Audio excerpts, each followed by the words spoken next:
May tanong na, no? From GMA7 po.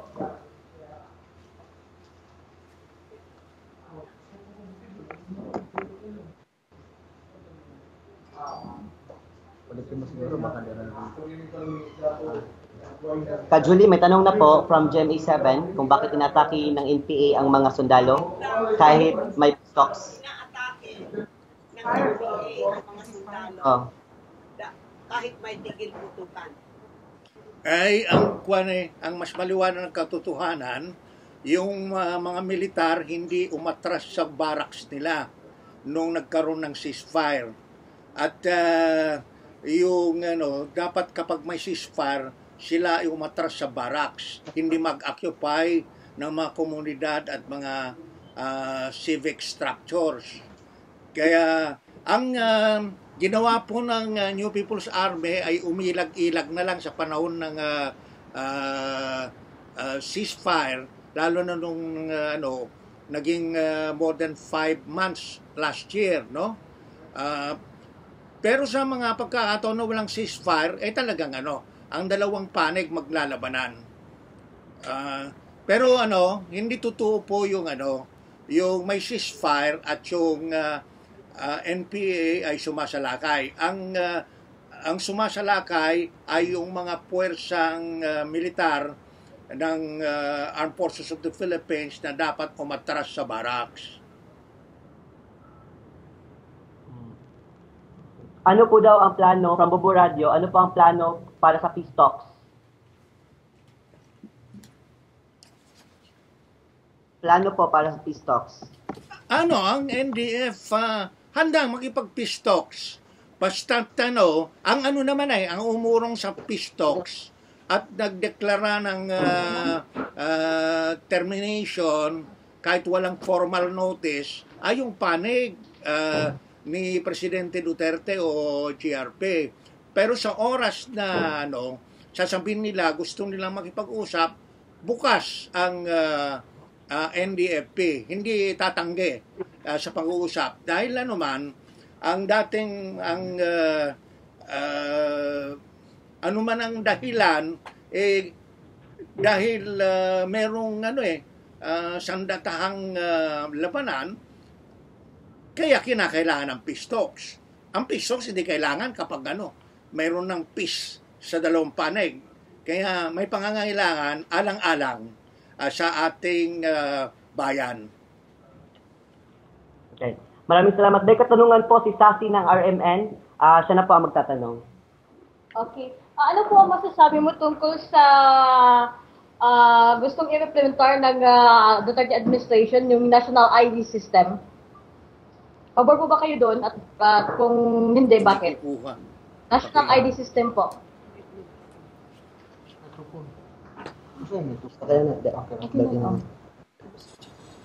Pakilakasan po, hindi ko nakuha.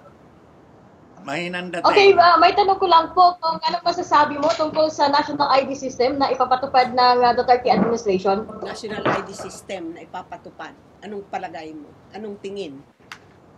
Yung in effect, there are different systems of identification na sumasaklaw na sa sambayan ng Pilipino.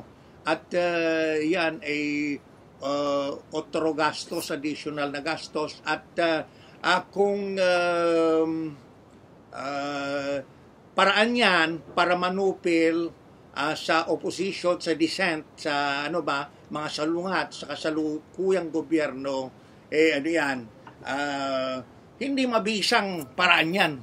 Dahil nasa high-tech era na tayo Kahit sa panahon ni Marcos na kinontrol yung kinontrol yung identification at mga bigas hindi naman naging mabisa, parang supilin yung pakikibaka ng sambayan ng Pilipino. Tanong po mula sa Erwin sa TV5. Tanong po Erwin from TV5 Interaction po. Katanungan ko lang po. Hanggang ngayon ba mataas pa rin ang tiwala at kumpiyansa ng NDF sa Pangulo ng Pilipinas matapos ang ilang beses na hindi mapanindigan ng Pangulo ang mga sinasabi niya at mga binitawan niyang salita tungo sa peace talks at tungo sa ibang mga regulasyon na kasulungat sa paninindigan ng NDF, especially sa larangan ng human rights. Yung mga hindi pagtupad ni Duterte sa mga pangako. Pakiulit po ang... May tiwala pa rin ba kayo? Kung confident pang makipag-usap. Ganito, kung ano yung optimism noong bagong elected si Duterte at doon sa sabihin na natin sa unang 3 buwan ng kanyang panunungkulan, malaking pagkabawas. Dahil napatunayan, pagkaraan ng 1 taon, hindi niya natutupad yung kanyang pangako. Ang pinakamalaking pangako na ginawa niya na nakapag-engganyo sa NDF para makipag-usap.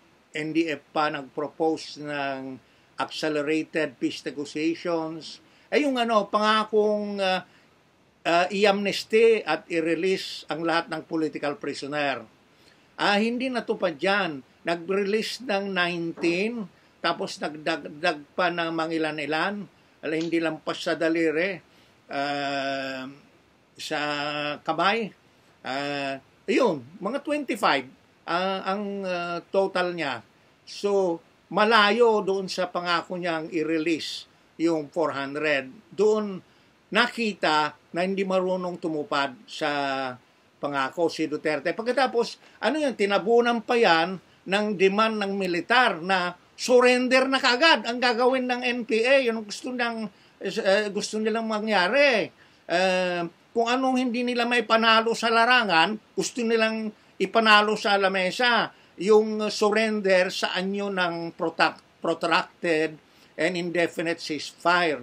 Yan? Hindi prinsipyado, mga revolusyonaryo. Pinapaliwanag nila, hindi pwedeng magkaroon ng permanent and indefinite ceasefire nang walang nakita ng sambayan ng Pilipino ng pakinabang naman nila sa anyo ng social and economic reforms. Dapat mauna pa yon. At kung makagawa ng package, posibleng may package umaasa pa rin yung NDF na may package. Merong package na i-release yung mga political prisoner, yung kasher, magagawa, at yung madaling ibigay na, madaling magkasundo na sa ceasefire, interim ceasefire. Pagkatapos, yung galante ang NDF, inalok pa na kung masigurado lang na yung mga guarantees, safeguards and guarantees sa democracy, democratic rights, pwedeng co-founder ang NDF sa GRP, sa isang federal system. Basta't maliwanag na yung may provisions against dynasty, nepotism, warlordism, ganon. Kung matyak lang yan, madaling magkasundo sa federal system. Nang sa gayon, mapangingay babawan yung katotohanan na may 2 gobyerno na sa Pilipinas. Pero swabe na kapag may pagpapanibago ng sistema ng gobyerno, maswabing paraan para magkasundo yung 2 magkalabang panig. Pero ang sagka dyan nauna antimano yung pagpapasuko, may demand na wag na daw extortion, lehitimong mangolekta ng tax sa may mga pribilehiyong magnegosyo sa teritoryo ng NDFP. At political suicide ang gusto nila kagad mangyari at the expense of the NDF. Hindi pwedeng mangyari yan.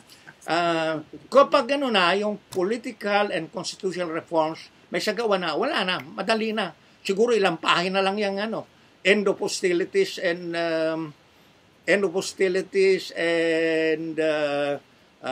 disposition of forces. Biro mo 3 items lang. Nakatapos lang tayo ng kaser. Kalahati ng usapan, tapos na.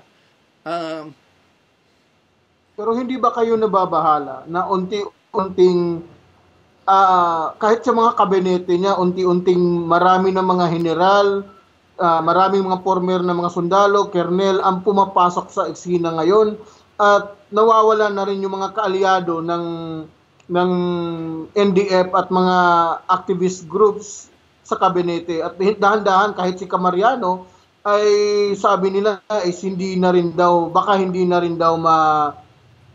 makakapatuloy patapos ang commission on appointment niya. So, ano sa tingin niyo pa ang pananaw niyo tungkol dito? Totoo hindi maganda yung trend na pinarami yung mga militar sa kabinete at sa iba pang ahensya ng gobyerno, mga ahensya ng gobyerno na dapat pinanghahawakan ng mga sibilyan. Ngayon, yung pagdami ng mga militar sa kabinete napalubha yung kalagayan na yung makakanan, napakarami na sila. Ano ba naman yung mga progresibong 4 o 5? Mga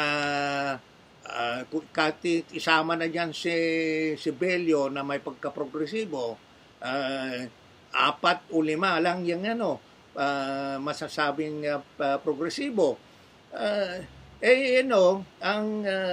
Na kay Duterte na rin yun, pinapalibutan niya yung sarili niya ng mga sasakal sa kanya. Meron ng obserbasyon sa mga matatalino sa ating bayan at sa labas ng bansa na si Digong ay siya ay nasisikil na ng sarili niyang soft coup o silent coup. Siya mismo nagbibiro na hindi na kailangan magkudita dahil ang militar nangingibabaw na sa kanya kung lang yung grupo ng militar at siya lamang ang isa sa alang-alang. Outnumbered na si Digong. Dinidiktahan na siya ng kanyang mga dapat subordinates. Kaya po ganyan nangyayari. Kaya si Digong mismo meron ding masamang tendensya. Yung mahilig ba sa salitang patay. Hindi malulutas ang mga problema sa pamagitan ng mga pamamaslang. At saka kung droga yung main concern mo, hindi maraming mas malalaking problema na dapat asikasuhin at yung problema ng droga hindi malulutas yan kung wala kang maliwanag na malawak na paglutas, malaliman at malawak na paglutas sa economic and social problems sa ating bayan. At kung ang tinitira mo lang yung demands, tinawag na demand side, yung mga pobreng tao na suspetsyadong user at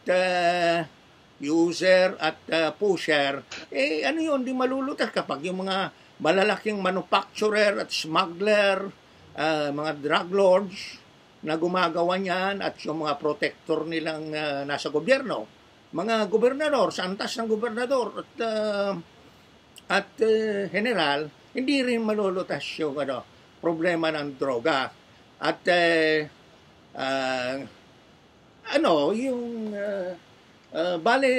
maulit yung sa maikling pananalita, yung si Duterte sa kanyang primerong kagustuhan na inclusive yung gobyerno niya, masyadong napaparami yung kanan, lalo na yung component na militar. At talagang siya, kapag nag-utos ang US yan, sa mga militar na yan, ibabasura nila si Duterte kasi lalo na ngayon, may malakas na alon na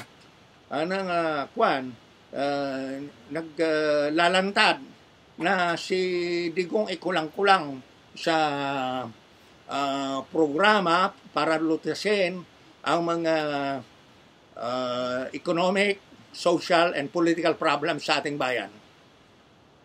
Okay. Ang susunod na katanungan po, ako po ay dating membro ng League of Filipino Students at saka ngayon, teacher na po ako at saka kumatawan sa campus journalism and then freelance social media blogger. Ito po ang tanong ko sa iyo. Tatlong party po ito. Una, ano po ba ang masasabi mo sa extrajudicial killing when in fact, ito po ang nangyayari ngayon sa ating bansang Pilipinas na na-deprive po ng human rights ang ating mga kapatid na mga Pilipino, ang AJK po. At saka pangalawa, yung pag-declare po ni Presidenta Rodrigo Duterte ng martial law na hanggang ngayon ay hindi pa po nahinto at hanggang December pa po ito. At yung pangatlo, yung pagdeklarar niya sa NPA na terorista, which means na kahit anong oras pwede kayong hulihin mga membro ng CPP, NPA, NDF kasi you are declared as terrorist. Yung mga hardcore o yung mga political detainees po natin, pinalabas at ibinalik sa kulungan. Ano po ang maisagot mo sa tatlong aspeto natin sa problema natin dito sa Pilipinas? Yun lang po. Pakiulit lang yung una, hindi namin narinig. Ang una, alam po natin na talamak ang una, talamak sa Pilipinas, drug-related or not, ang extrajudicial killing, which is there's no due process of law na ina-apply po sa mga pinapatay na tao. At ano po ang masasabi nyo dito? Kasi marami na pong mga namatay na mga Pilipino na di nabigyan ng due process of law. Tungkol sa due process, EJK. Marami na. Oo. Ano yung number 3? Tungkol sa NPA? Pagdeklara ng terorista. Na terrorist ang NPA. Oo. Itungkol sa kasuklam-suklam. Dapat hindi tanggap ng mga sibilisadong tao yung extrajudicial killings. Magmula man sa panahon ng Biblia hanggang ngayon, yung maliwanag na hindi ka basta pumatay nang walang makataruang dahilan. At wala naman ang death penalty. Dahil yan ang inabante ng sibilisasyon sa Pilipinas. Ngayon, gustong ibalik sa panahon na may death penalty. Ibig sabihin, yung kailangan, anumang sistema, may rule of law. Hindi ka basta pwedeng pumatay sa anong dahilan na without due process. Dahil ang mabibiktima dyan, maraming inosente ang mabibiktima. Kung sino na lang sakim sa kapangyarihan o kriminal, pagbibintangan niyang na nagdodroga o may kinalaman sa droga ang sino man. Yung magkaaway lamang sa personal na antas, pwedeng gumawa ng false report. Pagkatapos, itong police na corrupt na dahil may reward system Ang dyan mga sinasabi ng vigilante, mga police mismo yan. Gustong kolektahin yung 50,000 pesos per head. Kaya sino-sinong sineset up nila. Nakawawa yung mga bata na sineset up na hinuhuli. Pagkatapos tinutorture at pinapatay. Nakaposas, babarilin, patapos i-report na nanlaban. Pagkatapos, yung hanggang sa punerarya, kumikita mga pulis, nangunguha ng komisyon. Dahil may quota at saka reward system. Ayan, dapat hindi mangyari yung pag-iral ng kahayupan sa ating bayan. Kaya nga, meron ng malawak na pagsalungat, may malawak na pakikibaka, at nakitayo na yung movement against tyranny. Dahil yung sa pagpapaandar nitong extrajudicial killing, gustong manakot sa buong bayan at ipakita na may malakas na hindi mo na may tutumba. Pero naman kung si Duterte lamang ang dyan, mag-ambisyon na lalampas pa kay Marcos, mahina siya. Hindi siya Ilocano. Si Marcos mismo, Ilocano, tinanganan niya ng gusto mga kapo niyang Ilocanong general, no? 60% nung araw yan Kaya mabuhay siya kahit na maglagay siya ng mga Ilocanong pinanganak o nanilbihan sa Mindanao, mga Lorenzana at iba pa. Hindi niya kaya yung kinaya ni Marcos. At wag na niyang tularan dahil si Marcos, sa katapusan ay naibagsak ano man yung ano, at hindi matatanggap ng sambayan ng Pilipino ang extrajudicial killings, ang kawalan ng ano, ang kawalan ng due process. At tungkol naman sa alam po ninyo, tungkol sa extrajudicial killings, nasa kredito ng mga kasama sa Mindanao tulad ni Ka Oris at iba pa.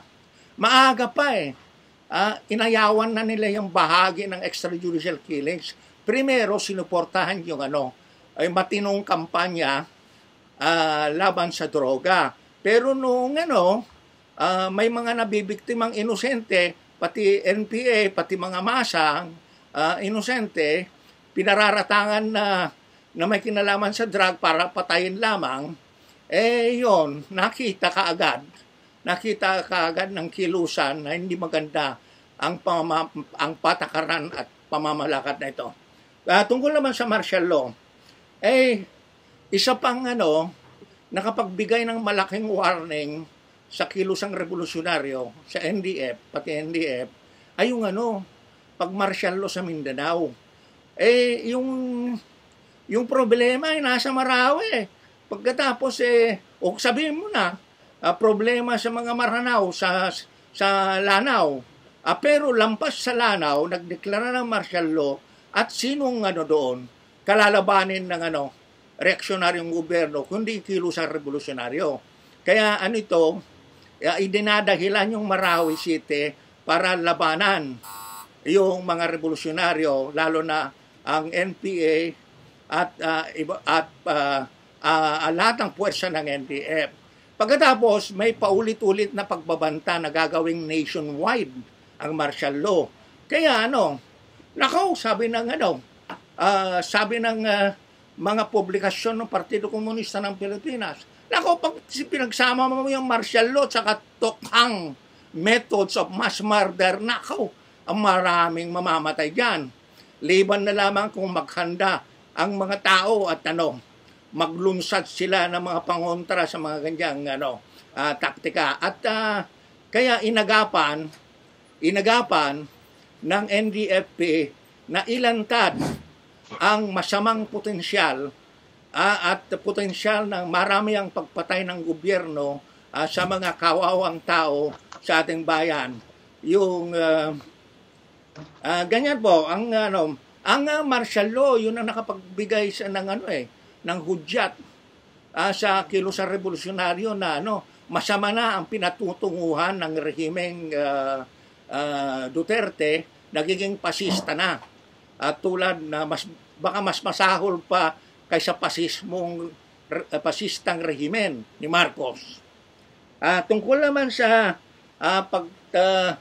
pagtawag sa NPA na terrorist, dapat hindi gawin yan. Dahil, ayon sa batas mismo ng Pilipinas, wala pang pinagbatayan para tawagin terorista. Mayroong meron yung tinatawag na law amounting to an anti-terrorist law. Pero may proseso dyan. At pag tinawag na ng gobyerno na terorista, nagkonklusyon ang reaksyonaryong gobyerno na terorista, ang NPA, CPP at NDF, na yan? Bale, lalong pinatay nila yung peace negotiations. Dahil may patakaran sila na kapag terorista, hindi nila kakausapin.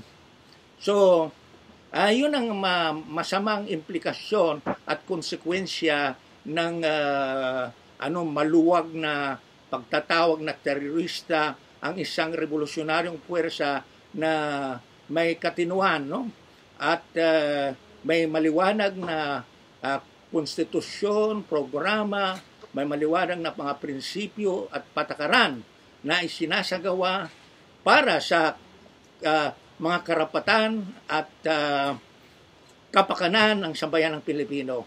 Iba yung iba yung tunay na teroristang iba yung tunay na teroristang organisasyon na walang hinahabol kundi manakot sa civilian at ang binibiktima ay yung civilian. Magtanong pa po, hindi ko nasaklaw lahat yung punto. Okay po. Tungkol sa number 3, yung NPA at iba pang pwersang revolusyonaryo laban po sa terorismo. Kaya nga inialok pa kay President Duterte na pwedeng magtulungan para labanan yung mga teroristang grupo na wala namang maliwanag na programa, kundi yung sumunod sa tinawag na Islamic State at ang nagiging biktima ng kanilang pagkilos ang civilian. Pero ano ba? Pero sa tingin ko, mas malaking pinsala ang ginawa ng Armed Forces of the Philippines kaysa Maute Group, no? Sa Marawi, ay sino man nagbomba, tumunas sa lahat mga gusali doon na malalaki. Sino nagpalikas ng dami-daming tao pagkatapos sa evacuation center, hindi masalo ng matino. At pagkatapos hanggang ngayon, hindi naman nila natatalo yung hindi pa nila tinatapos, napapatagal yung labanan doon at maraming napatay. Kaya sinasabi, ang tawag rehimen ng kamatayan at destruction, regime of death and destruction ang tawag na ngayon sa Duterte regime. Kaya magpakaingat yung mga nasa kapangyarihan na dapat huwag silang laging nananaginip na yung 39% ng elektorado na naghalal kay Duterte, minorya yan kung ihambing sa 61% na hindi bumoto kay Duterte. Plurality of votes lang yan. Kung si Marcos na naka 61% noong 1969, bumagsak, yan pa kaya yung may 39, si Noynoy mismo mga 42%. Tingnan nyo mga figures, mga minority votes yan. At yun, yung alam niyo kung nakakapanood ka ng sine, sa matinong handling ng let's say yung nag-hostage, hindi ba hindi mo tatanggihan yung pagkakataon na kausapin mo yung nag-hostage tulad ng Maute. Di ba may pagkakataon na dapat kausapin sila para merong palalalain yung hostage nila, magpalitan ng prisoners, etc.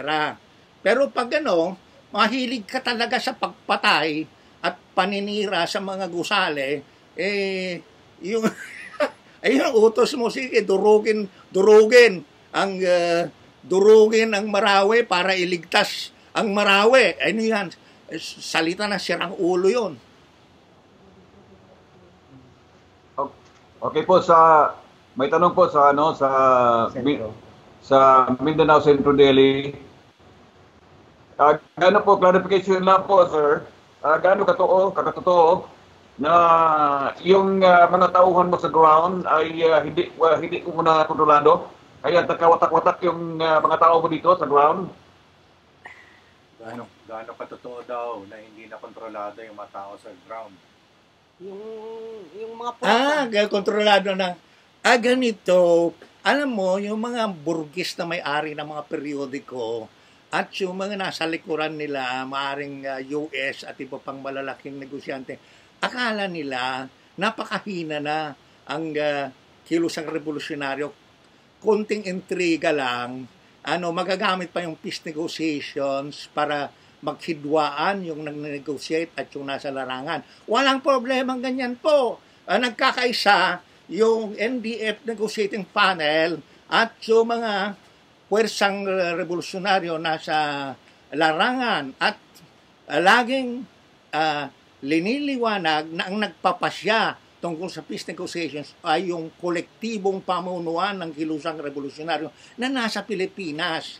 Yung si Fidel Agcawile at ang kanyang panel, walang ikinaiba kay Bello at yung iba pang miyembro ng GRP negotiating panel. Susunod lang sila sa utos ng principal nila. At pero sila may power of recommendation kasi itong dalawang panel ang nag-uusap silang mapagpasya yung kanilang papel din dahil nire-recommenda nila anong dapat gawin para umusad, sumulong ang pag-uusap at humantong sa mutually satisfactory agreement. Yung intriga na, baliwala na si Siso, baliwala na yung negotiating panel. Ay, dako, kung gusto nila, wala nang negotiations. Dahil kailangan may mga ngatawan sa pag-uusap, pero hindi ibig sabihin na yung authorized to negotiate, siya nang magmamando sa malalaking puwersa ng kilusang revolusyonaryo na nasa Pilipinas. Yung Bello Negotiating Panel ay ahente lamang ni Duterte, ganyan din po yung NDF Negotiating Panel. At kami na consultant, nagbibigay ng payo sa panel nang sa gayon mapangalagaan ang mga prinsipyo at may sulong naman kung ano ang dapat pagkasunduan para sa kabutihan ng ating bayan at ng sambayanang Pilipino. Ganyan po. Yung alam ko sinong unang mga nagpandar, mga militar din. Sa akala nila na kapag nakapang-intriga sila, makapanghati sa mga puwersang revolusyonaryo, sila ay lalakas at yung kanilang pakanang premature ceasefire na matagal at indefinite, may papataw nila sa NDF. Hindi. Sa oras na pinilit na liyan, mas mabuting maglabanan kaysa maglokohan. At hindi pwedeng hindi paluloko ang NDF. May sandata ang puwersang revolusyonaryo.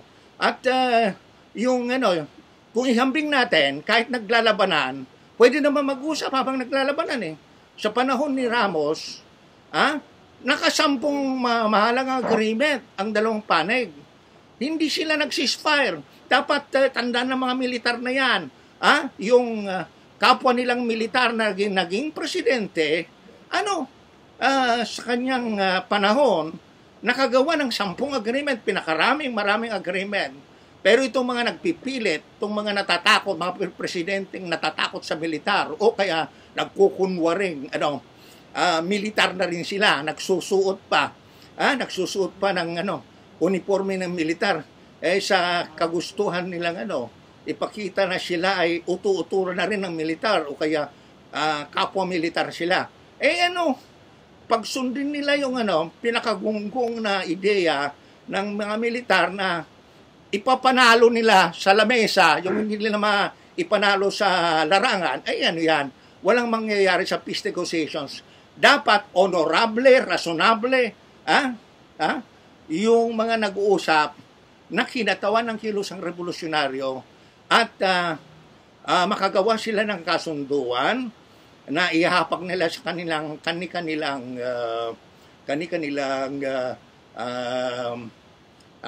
principal at mga puwersa at kanilang constituency nang sa gayon yung agreement on social, economic, and political reforms mapipirmahan at magagamit, ma-implement para sa kabutihan ng sambayanang Pilipino. Okay. Kajoma, si kasamang Sasi Babar ng RMN Butuan. Reaction lang po dahil nanawagan po ang Pangulong Duterte na mag-surrender na yung sinasabing lang arm wing ng NDF at saka CBP ang NPA na mag-surrender na at bibigyan daw po niya ito ng hanap buhay. Any reaction po? Dapat po bang paniwalaan ang panawagan ng Pangulo? Kasi nanawagan si Duterte na mag-surrender ng NPA at bibigyan ng hanap buhay, pabahay, ganyan. Ano reaction daw ninyo? Yan, pinagtatawanan po yung ideya ni Duterte na yan. Luma na, lalaos na. Nagamit na ng paulit-ulit. At nakakagulat kung bakit siya ay bumabalik sa laos at walang silbi na ideya. Nung pa, sa panahon pa ng 1969, inaalok na yan. Inaalok na yan na kung sino mag-surrender, bibigyan ng amnesty at rehabilitation money at iba pa. Yan ba kung umubra?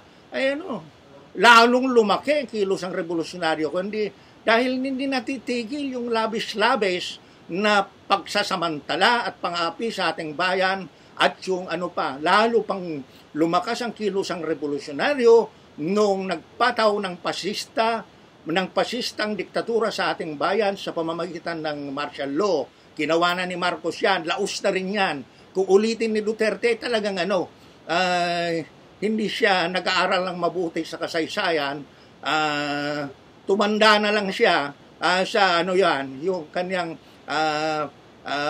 wala namang motivation yan, kundi kasakiman sa kapangyarihan. Sa umpisa, sinasabi niya, wala siyang interest sa pagpapatagal sa kapangyarihan at pagnanakaw. Pero ngayon, lumalanta ng baho ng rimeng ito. Drug smuggling at yung pamamaslang ng maramihan. Ayan, yung kabulukan ng sistema nandiyan patuloy sa rehimeng ito. At yung mga paggamit mga lumang taktika, hindi oobra yan. Dahil ang kilusang revolusyonaryo ay may tamang pangkalatang linya at may programa para sa demokratikong revolusyon ng bayan at may tamang estratehiya at taktika sa paglaban sa isang mas malakas na kaaway. Hindi nakikita ito ng mga reaksyonaryo kung minsan sinasabi na, anong nangyari sa 48 years? Anong nangyari? Malaking nangyari. Yung siyam na replay sa Tarlac, naging galibo-libo, lampas sa 4,000 na sinasabi ng militar, ng NPA. Yung sa maliit na distrito sa Tarlac, nasa buong Pilipinas na ang mga puwersang revolusyonaryo at yung tinatawag na organs of political power, mga mass organizations, gamilyon-milyon na ang sinasaklawan nila. Sa katotohanan, may dalawang gobyerno na sa Pilipinas. Gobyerno, revolusyonaryong gobyerno ng mga manggagawa at magsasaka, at kalaban nito ang reaksyonaryong gobyerno ng malalaking komprador, asendero at mga bulok na opisyal tulad ng mga nasa gobyerno na hanggang ngayon sa panahon ni Duterte. Kajuma, muli pong magtatanong from GMA7 po. Kajuma, may panawagan po si Presidente Rodrigo Duterte na tungkol po sa iyo na baka pwede po kayong bumalik dito sa Pilipinas at pangunahan mo po raw yung liderato ng CPP-NPA sa pagkipaglaban sa gobyerno. Ano pong masasabi mo dito, Kajuma?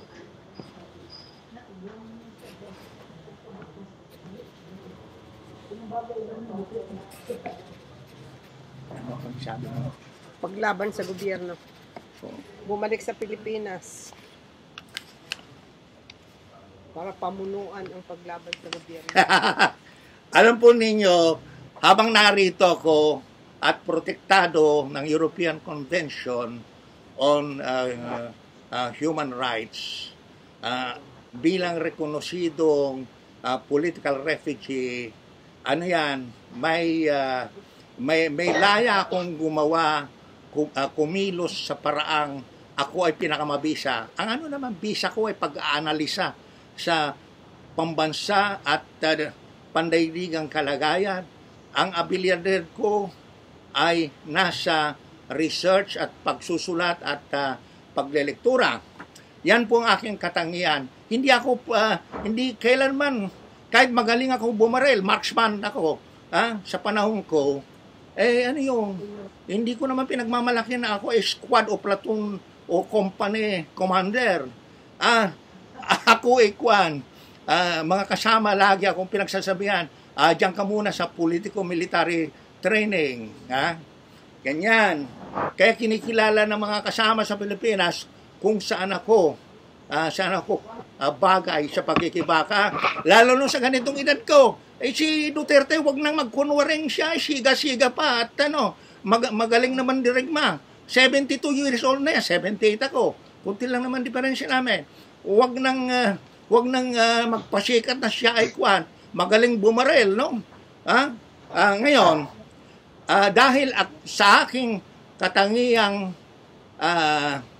natatanging kalagayan na binabantayan ng US, Dutch, and Philippine government, lagi po akong binabantayan sa telepono, may electronic surveillance, at pati doon sa alarm system ng gusali na kinaroroonan ko, yung binabantayan ng militar.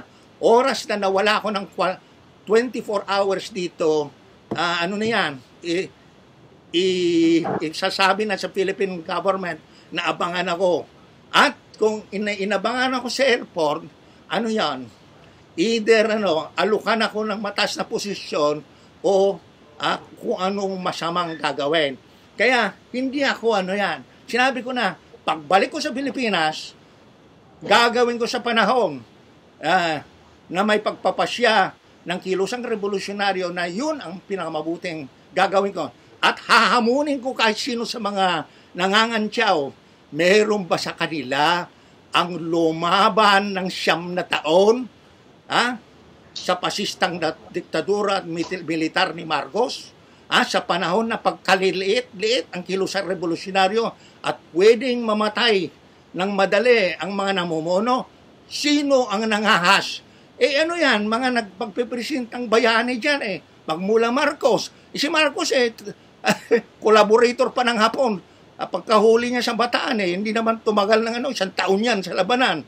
O yung mga active military officers, pag abot na nila sa ranggong kapitan, sa lamesa na sila. Yung panahon lang na Second Louis at First Louis, mga ilang taon lang yan. Kulang-kulang sa 9 na taon. Ngayon, hahamunin ko sino matapang dyan. Sino ang lumaban kay Marcos sa panahon na napakaliit pang kilusang revolusyonar. Sino ang nagtagal ng 9 na taon? Mga duwag yung mga nagkakantsaw na wala mang karanasan sa larangan. Ako ay may karanasan na kasama ang NPA sa pagmamarcha, pagkakampo, sa ginhawa at hirap, at sa pagbabalak at pagsasagawa ng mga opensiba. Sino ang naka-raid? Sino ang naka-raid ng matagumpay sa isang malaking fort tulad ng Fort del Pilar, Philippine Military Academy? Hindi ba? 1970 pa lang naisagawa na namin yan. O sino magaling dyan sa mga nasa Armed Forces of the Philippines na naka-jackpot ng gano'n. So, dapat ang tigmang bayan ay isinasagawa ng masang Pilipino na dapat karamihan ay kabataan.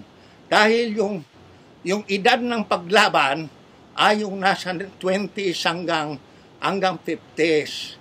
Hindi bali na yung higher rank ng command, na naroon yung mga veterano sa labanan. Diyan sa Armed Forces of the Philippines, 56 pa lang, retirado na. Sa NPA ngayon, mabuti na lang na may process of rejuvenation. Karamihan ng puwersa ng NPA ngayon ay mga bata, maliliksi. Ngayon, pipilitin mo yung 17 years old na, na mamuno ng squad platoon, sirang ulo yung nangahamon, nagkukunwari siya ay magaling sa labanan. Si Duterte, ilang beses si Waldi Carbonil lang inatrasan niya At saka, nung hinahamon niya si Luis Santos, sinabi ng matandang Hawk veteran na yan, naging mayor ng Davao, ka na, bata, huwag ka na manghamon. Hindi ka, balik ko lang. Inignore lang yung mga hamon. Di ba yan? Kung tinawag ko nung araw, tinawag ko si Estrada, di ba, rambutete yung tawag ko dyan, nag-usuot ng uniforme, tapos butete naman na labas, rambutete. Ano kaya itawag dito ngayon? Nagsusuot ng kapgo uniform, tiwangwang pang butones at ngayon po sa mismong militar na inaasahan ni Duterte, dalawa ng grupo ng militar ang lumabas laban kay Duterte. Yung naglabas ng 25-page manifesto nung last year pa, yung binabatikos yung korupsyon sa pulis at binabatikos yung reward system at yung pag-iimbento ng mga target sa tokhang. Pagkatapos may sumunod, nauna pa yun dito sa sumunod yung grupo naman ng anong tawag nun? Patriotic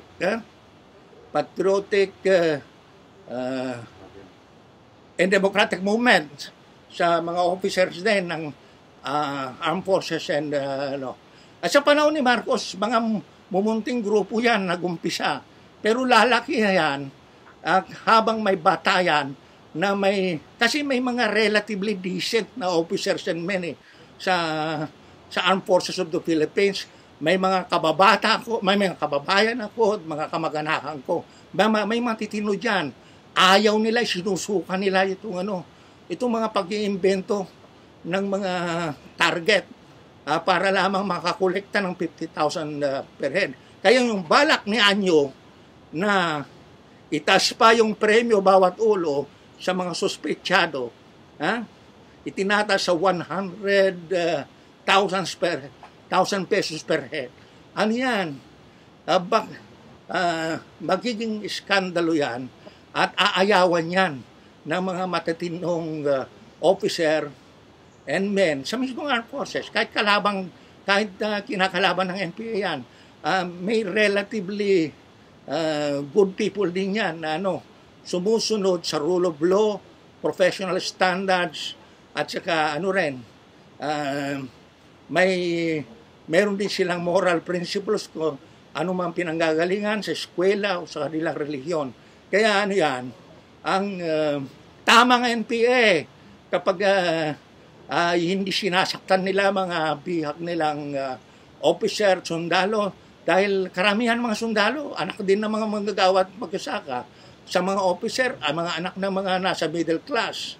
Kaya oras na nagsama yung mga matitinong officer and men sa loob ng Armed Forces of the Philippines at yung NPA, lagot kung sino mang gustong maghari sa Pilipinas. Yung withdrawal of support ng mga militar at pulis sa isang gobyernong pasista at bulok, mahalaga po yan.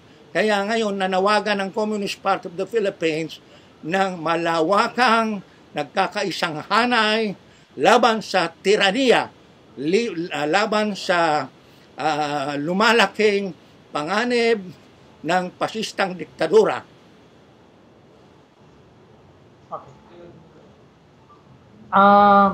Sir Joma, Rog Cultura po, ABS-CBN.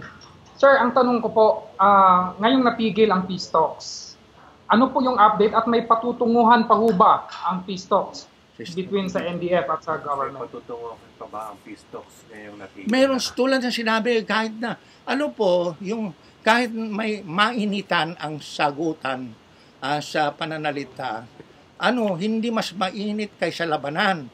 At dahil may pangangailangan ng peace talks, nakikita na ng NDF na dapat laging bukas sa peace talks. Sinabi ko kay Presidente Duterte mismo nung unang pagkakataon na nagsagutan kami last year, itong ating palitan ng malalakas na salita, baliwala yan kung mas malaking magagawa natin kung magtuon tayo sa peace negotiations. Kasi kapag nandyan yung pagkakataon na mag-peace negotiations, mas mabuti na yon kaysa walang pagkakataon na ganyan. Sayang kung hindi magamit ang ganyang pagkakataon. At ano naman, minamabuti pa rin kahit anumang sinasabi na laban kay Duterte ng panig ng NDF, napapansin na si Duterte hindi pa nagbigay ng formal notice of termination. Therefore, may possibility na mag-usap. At dahil yung nag-terminate naman verbally, informally, ay yung panig ng GRP, naghihintay lang NDF ng lapit. At sa antas ng mga sa panig ng mga namamagitan, mga peace advocate, gusto nila linalapitan magkabilang panig para mag-usap.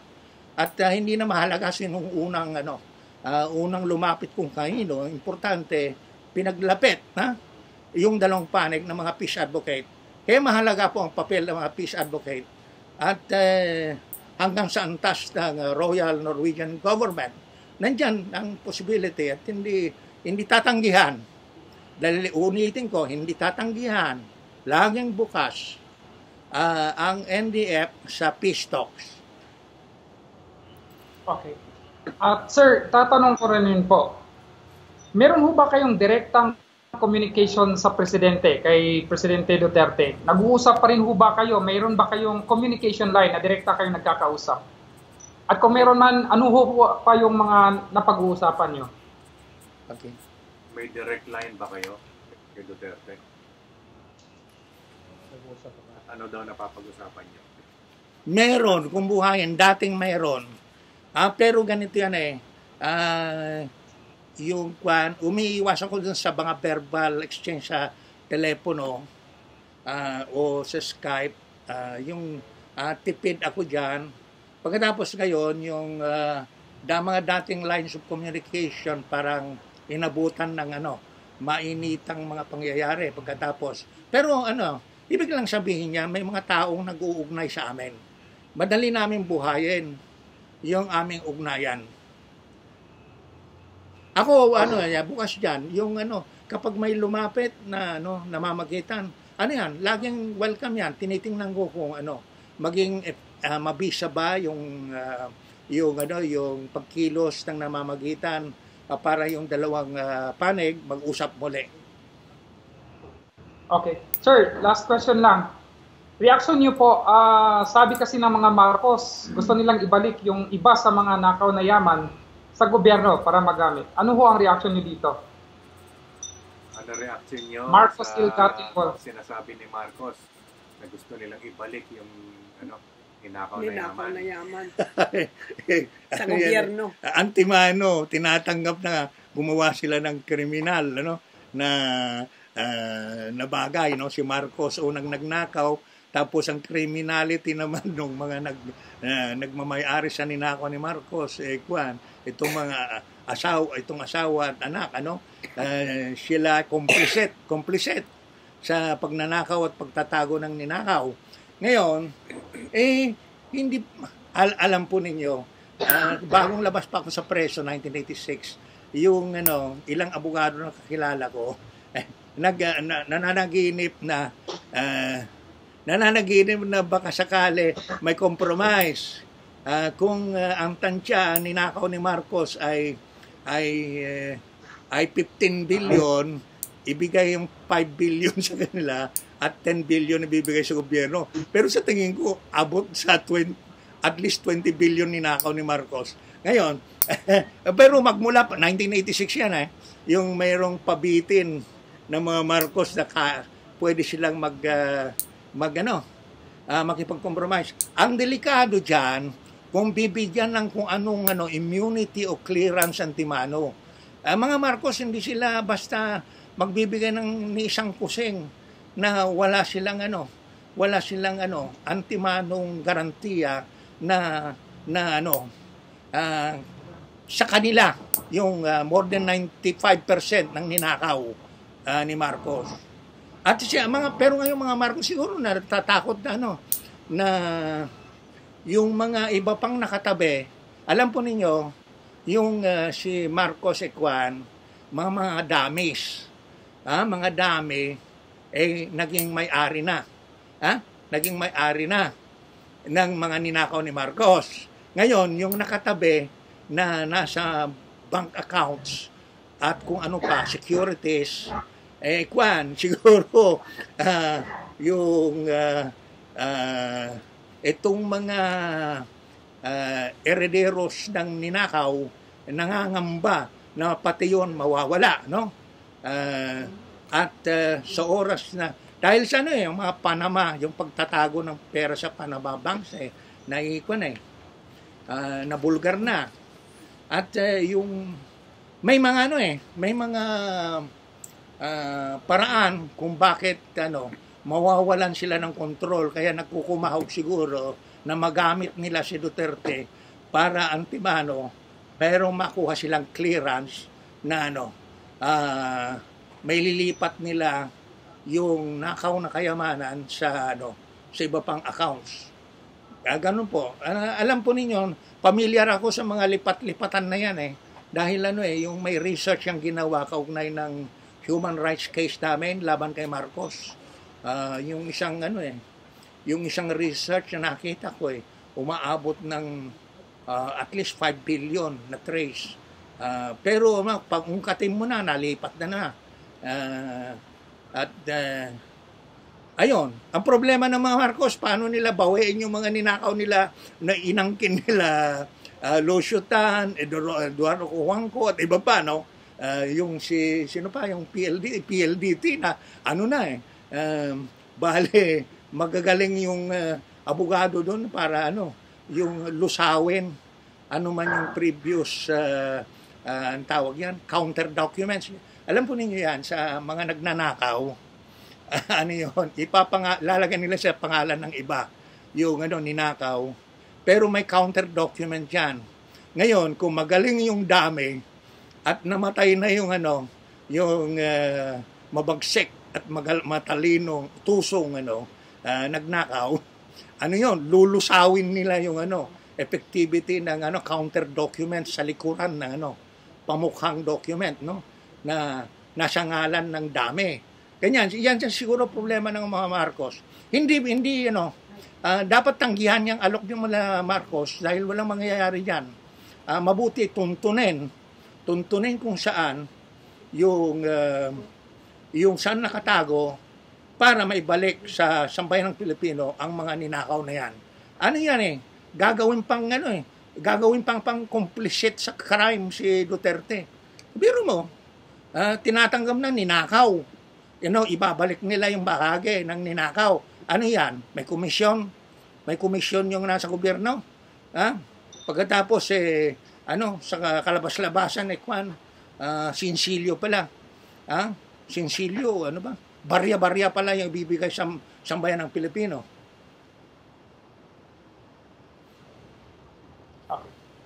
So, maraming salamat. Meron pa po sa Brigada News FM.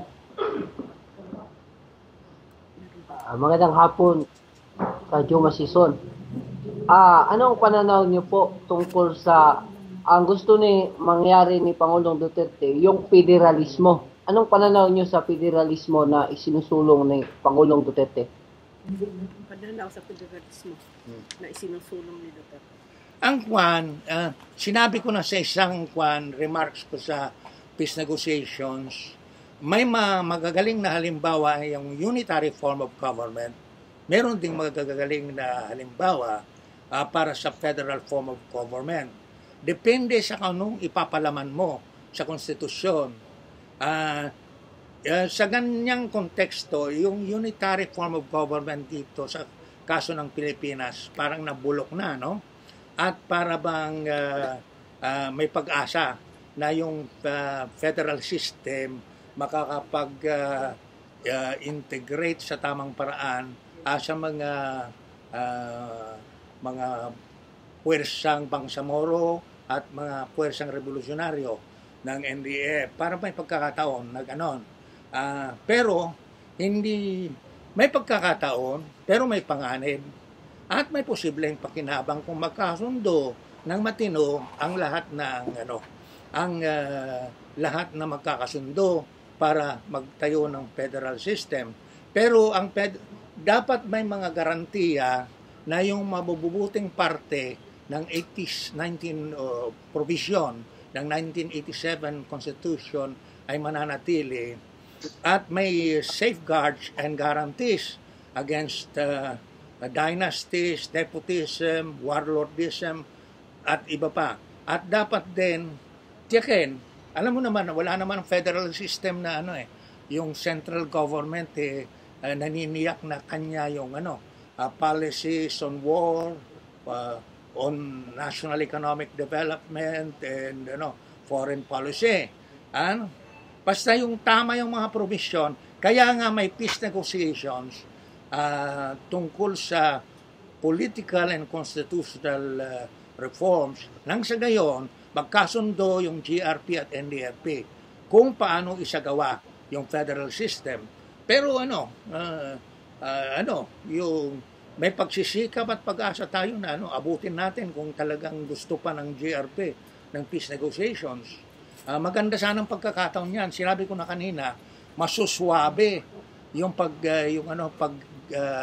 pagtungo ng dalawang sistemang gobyerno na sa Pilipinas sa isang tipo ng gobyerno. At yung magandang pagkakataon yan na yung maiwasan yung pagsasapilitan kung aling sa dating dalawang gobyerno ang tama, kundi forward-looking, may bagong gobyerno na itatayo. Ngayon, sa ganung diwa, naging bukas ang NDF sa federal system. Pero hindi naman yata pinansin ng Duterte government yung ganong mungkahi. Titingnan natin kung sakasakali mag-uusap pa, maungkat yan na may posibilidad na magkasundo tungkol sa federal system provided there are the guarantees, democratic and yung paniniyak na walang masamang mangyari at hindi naman mapabayaan ang pag-secure sa teritoryo natin hanggang West Philippine Sea. I mean to say yung sovereign rights natin sa West Philippine Sea, sumasaklaw sa EEZ and Exclusive Economic Zone and the Extended Continental Shelf. At yung economic development through national industrialization and land reform ay maasikaso. Yung hindi mahirap ang kasundo kapag ang point of reference kung ano yung mga karapatan at kapakanan ng sambayan ng Pilipino. Kajuma, ay huling tanong lang po mula pa rin sa GMA7. Ano po ang mensahe mo sa mga tauhan mo dito sa Pilipinas, yung mga revolusyonaryo mo? Ano po ang gusto mong ipaabot ng mga mensahe po? Ano ang gusto mong ipaabot sa mga revolusyonaryo sa Pilipinas? Nais kong ipaabot sa lahat ng kababayan at mga puwersang revolusyonaryo na ipaglaban nila, itaguyod nila at ipaglaban nila ang ganap na pambansang independensya, demokrasya, pag-unlad sa ekonomiya sa pamagitan ng national industrialization at land reform at social justice, yung paglawak ng social services lalo na sa kalusugan, health, sa kalusugan, sa pag-aaral na pampubliko at iba pa. At kailangan din magkaroon tayo ng independent foreign policy. Tulad ng sinasabi na ni Presidente Digong noong araw pa na mabuti pakinabangan yung multipolar world para makuha natin anumang bentaha mula sa iba't ibang bansa para sa kapakanan ng Pilipinas at sambayan ng Pilipino. Ngayon po, dahil nandyan yung labanan, yung armed conflict, ay yung habang walang tagumpay pa sa peace negotiations, kwan yan, pagpatuloy ang laban sa lahat ng anyo ng pakikibaka. At kung ang peace negotiations naman ay lumaki lumaki at naging mas bukas pa para sa pagtungo sa mga kasunduan, ano yon? Bakit nakahirap ka pa kung nandyan yung paraan na hindi marahas para magkaroon ng pambansa at panlipunang pagpapalaya sa ating bayan, lalo na para sa mga inaapi at pinagsasamantalan, mga manggagawa at magsasaka, at lahat ng naghihirap sa buhay, makaahon sila sa kahirapan, kung may paraan para makaahon sila sa pamamagitan ng pambansang pagkakaisa at rekonsilyasyon, yung dating magkaaway, magkasundo na dahil may mas malalaking konsiderasyon at prinsipyo na nagdidikta sa kanila na magkasundo, nang sa gayon ang makinabang ay lahat, hindi lang alinmang panig, kundi lahat ng ating kababayan ay makikinabang sa tunay na pagbabago. Okay. At lahat ng pagsisikap ginagawa para may taguyod at may paglaban ang mga prinsipyo at mga programa para sa mga karapatan at kapakanan ng sabay ng Pilipino, magpalakas ang masang Pilipino, lalo na mga anak pawis, mga manggagawa at magsasaka, mga kabataan, kababaihan at iba pang sektor ng lipunan. This is a follow-up question kasi nag-a-anchor yung isang kasamahan namin sa Bombo Radio Philippines. Ang last question, kasi napaabot mo na sa mga kasamahan mo ang yung last statement. At over the national television, napag-alaman na mayroon kayong argumento between President Duterte. Hanggang saan po ba ang ideolohiya natin? At hanggang saan po ba ang pakikipaglaban natin sa gobyerno? At ano po ang gusto nating iparating sa ating presidente dito sa Pilipinas ngayon na medyo nagkagulo na po between the Philippine government and the CPP, NDF. So ano po ba ang ipaabot mo kay President Duterte at sa mga opisyal ng gobyerno sa ating bansa at hanggang saan po ang ideolohiya at pakipaglaban natin? Hanggang saan ang ideolohiya na ipinaglalaban natin? Ang ideolohiya, walang ibig sabihin yung sistema ng mga ideya. Ideya. Ang kilusang revolusyonaryo sa Pilipinas ay sumusunod sa iniunlad ng kaisipan at pamamalakad, magmula pa sa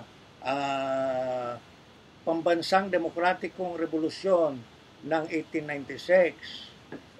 Kung magbabatay tayo sa karanasan ng Pilipinas at ngayon, at yung lumang demokratikong revolusyon na yan ay pinamunuan ng mga burges liberal, mga ilustrado, na mga kadalasang anak ng mga nagmamayari ng lupa at mga burokrata sa kolonyalistang rehimen ng Espanya. Ngayon naman, may panibagong demokratikong revolusyon. Yan ang ideolohiya. Namumuno ang uring manggagawa. Nang sa gayon, yung mga anak pawis natitiyak na sila ay makikinabang at yung mga karapatan nila may sasakatuparan at pwedeng humantong pa ito hanggang sosyalismo. Hindi baling banggitin sosyalismo kasi si Presidente Duterte mismo tinatawag niya sarili niyang sosyalista. So yung bagong demokratikong revolusyon nagtutuon sa mga karapatan at pakinabang ng mga anak pawis. At ito ay sumasaklaw, ang revolusyon ito ay sumasaklaw hindi lamang sa mga nasa kapatagan, nasa tabi ng malalaking ilog at tabi ng dagat, no? Tinutukoy ko rin yung mga kasamang mga kapwa, mga kababayan na natin nasa mga kabundukan at sa mga burol, mga lumad.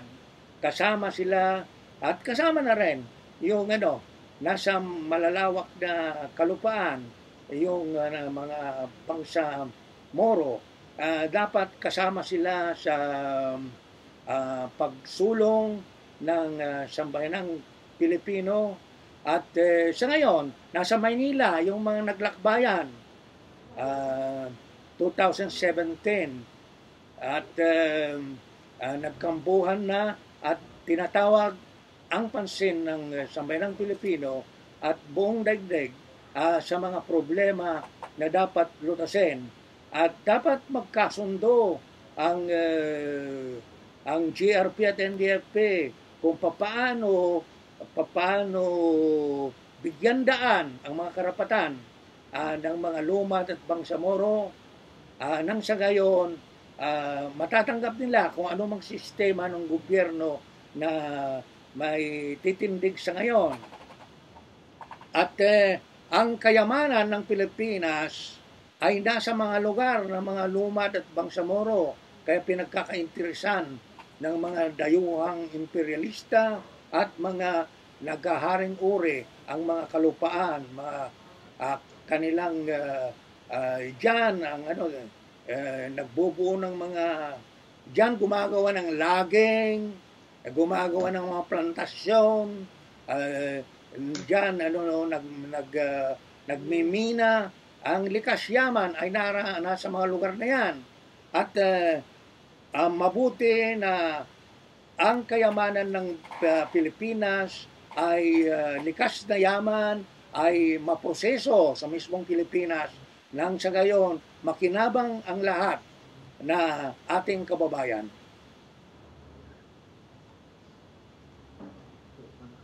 Sir, may follow-up question na ako. Napag-usapan na kasi natin ng mga dayuhan.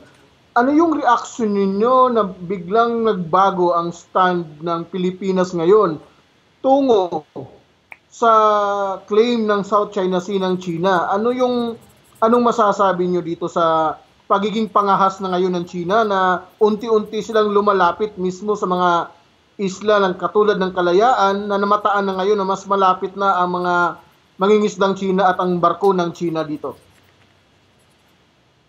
Sa teritoryo ng Pilipinas. Ano yung nagbagong posisyon ng Pilipinas? Nagbago ang tindig ng ng Pilipinas, ng China? Pilipinas. Oo.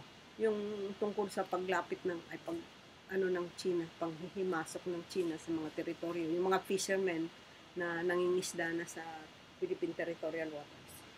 Dapat ipinandigan natin ang karapatan ng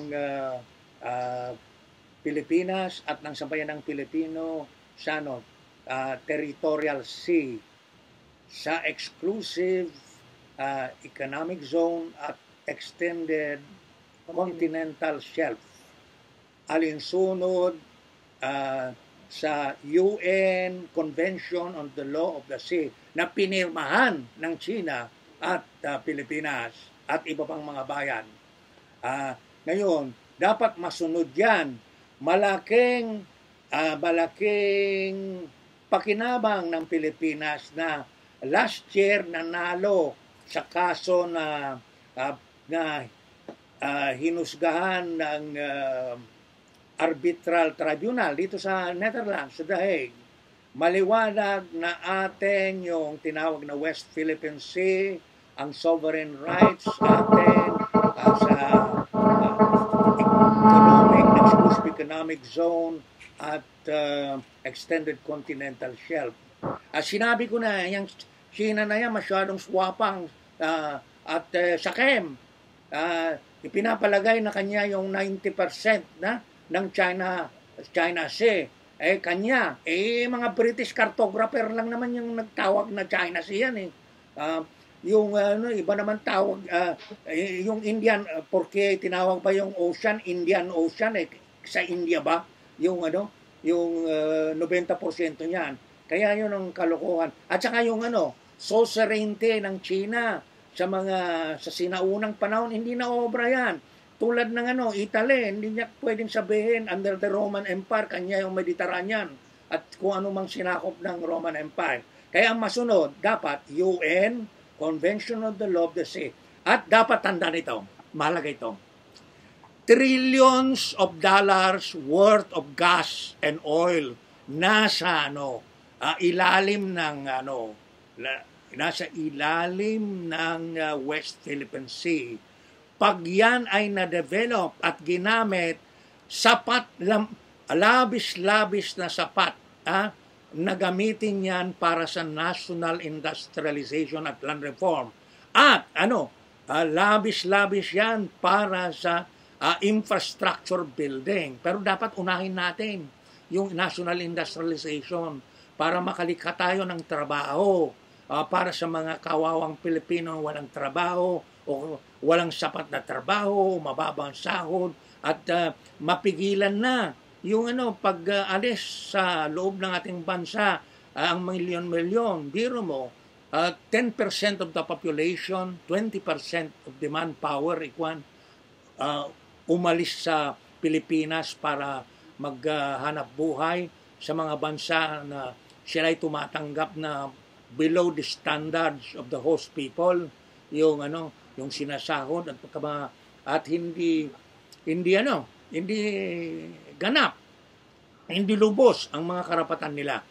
Yan ang halaga. Kaya anumang joint undertaking na gagawin para makapasok ang China sa West Philippines, kagunggungan yan. Pagtatry, hindi lang kagungguan, hindi lang stupidity, kundi treason.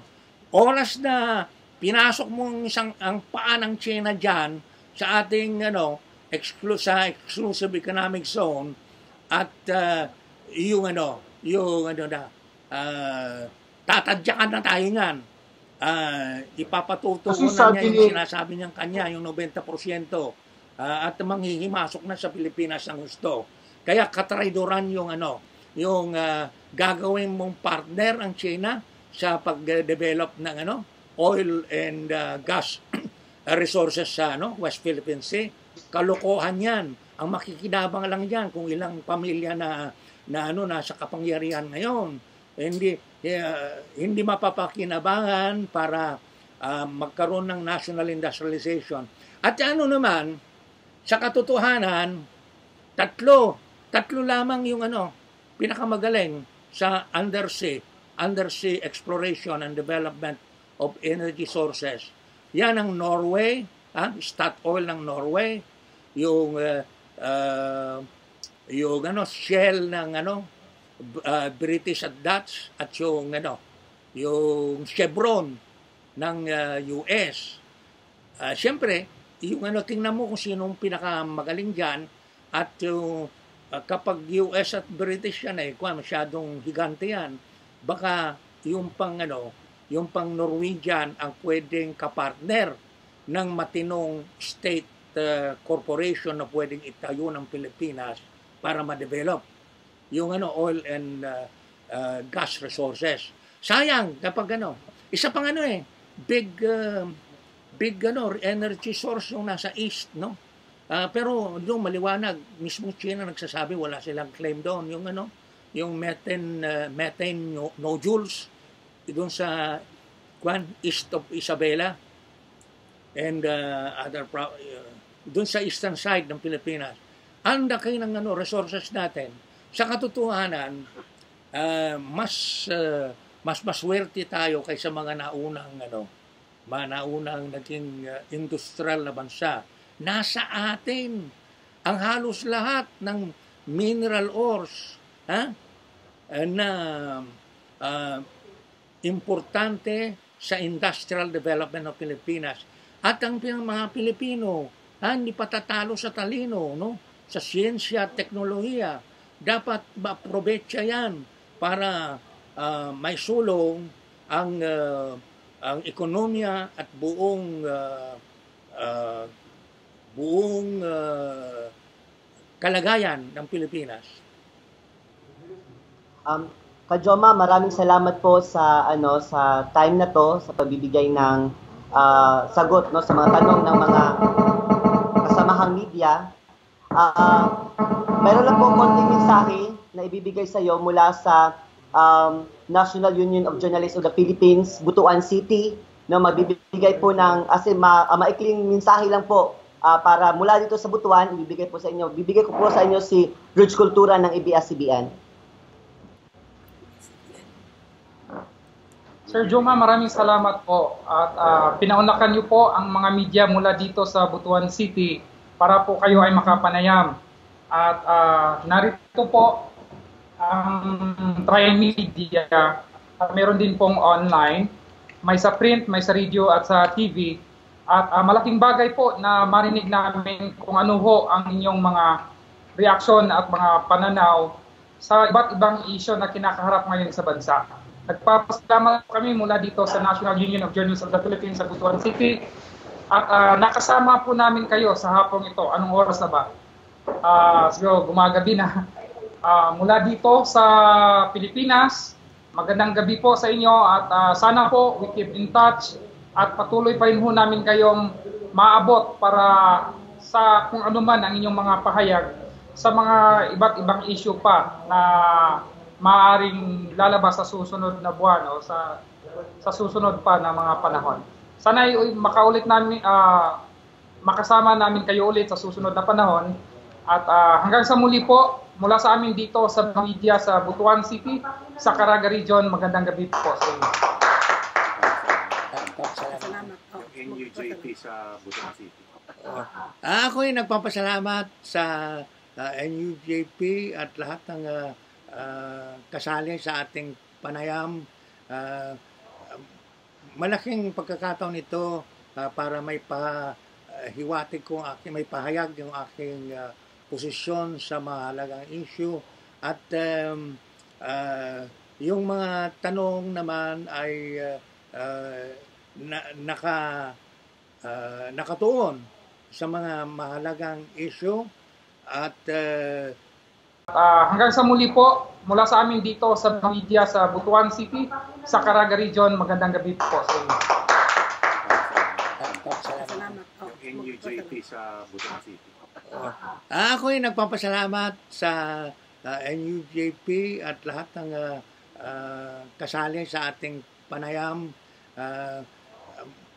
Malaking pagkakataon ito para may pahiwatig ko may pahayag yung aking posisyon sa mahalagang issue at yung mga tanong naman ay nakatuon sa mga mahalagang issue at ito ay pagkakataon para maabot ko ang ating mga kababayan sa Mindanao at sa buong Pilipinas. Kaya napakalaki po ang aking pagpapasalamat sa inyo. Maraming salamat po. Salamat.